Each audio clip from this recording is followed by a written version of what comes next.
আজকে মিলেটের রুটি বানাবো। তো তার সাথে মিলেট আছে, তারপরে এটা মিলেট, আর কলাইয়ের আটা, এটা কলাইয়ের আটা। তার সাথে দেব চালের আটা। গম দেব না, কারণ গমটা যেহেতু গমে গ্লুটেন আছে, সেই জন্য একটু হজম করতে অসুবিধা হয়, প্রবলেম হয়, তাই গমটা বাদ দিয়েছি। এটা চালের আটা।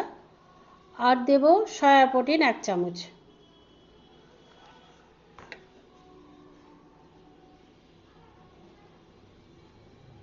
এটা হেলদি রুটি হবে।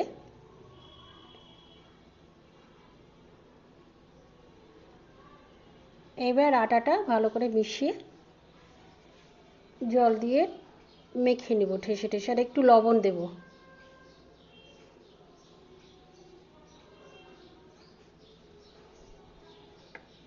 যেহেতু আটাটা একটু পিচ্ছিল, তাই একটু ভালো করে মেখে নিতে হবে ঠেসে ঠেসে।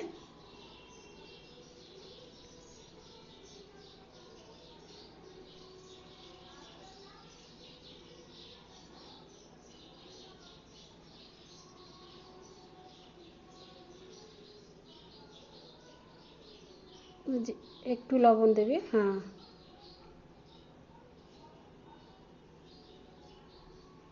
দিয়ে এটাকে ভালো করে মেখে লেচি বানিয়ে নিতে হবে। এবার এইভাবে জল দিয়ে দিয়ে দিয়ে হাতে হাতে পাকাতে হবে, হাতে করতে হবে, রুটিটাকে গড়ে নিতে হবে। হ্যাঁ, এতে বেলনা চাকিতে করা যায়, কিন্তু হাতেই ভালো হয় এই রুটিগুলো।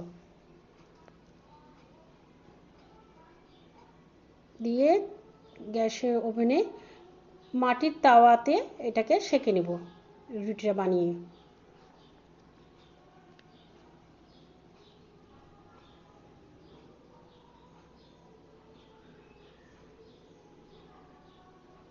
যেহেতু পিচ্ছিল বলে একটু সাবধানে হাতে করতে হয়। এবার এই মাটির তাওয়াতে রুটিটা সেঁকে নেব। রুটিটা খাবো তার সাথে একটু পেঁয়াজ ভিনিগারে চুবিয়ে রাখা ছিল, আর ধনেপাতা চাটনি দিয়ে। দারুণ টেস্টি হয়।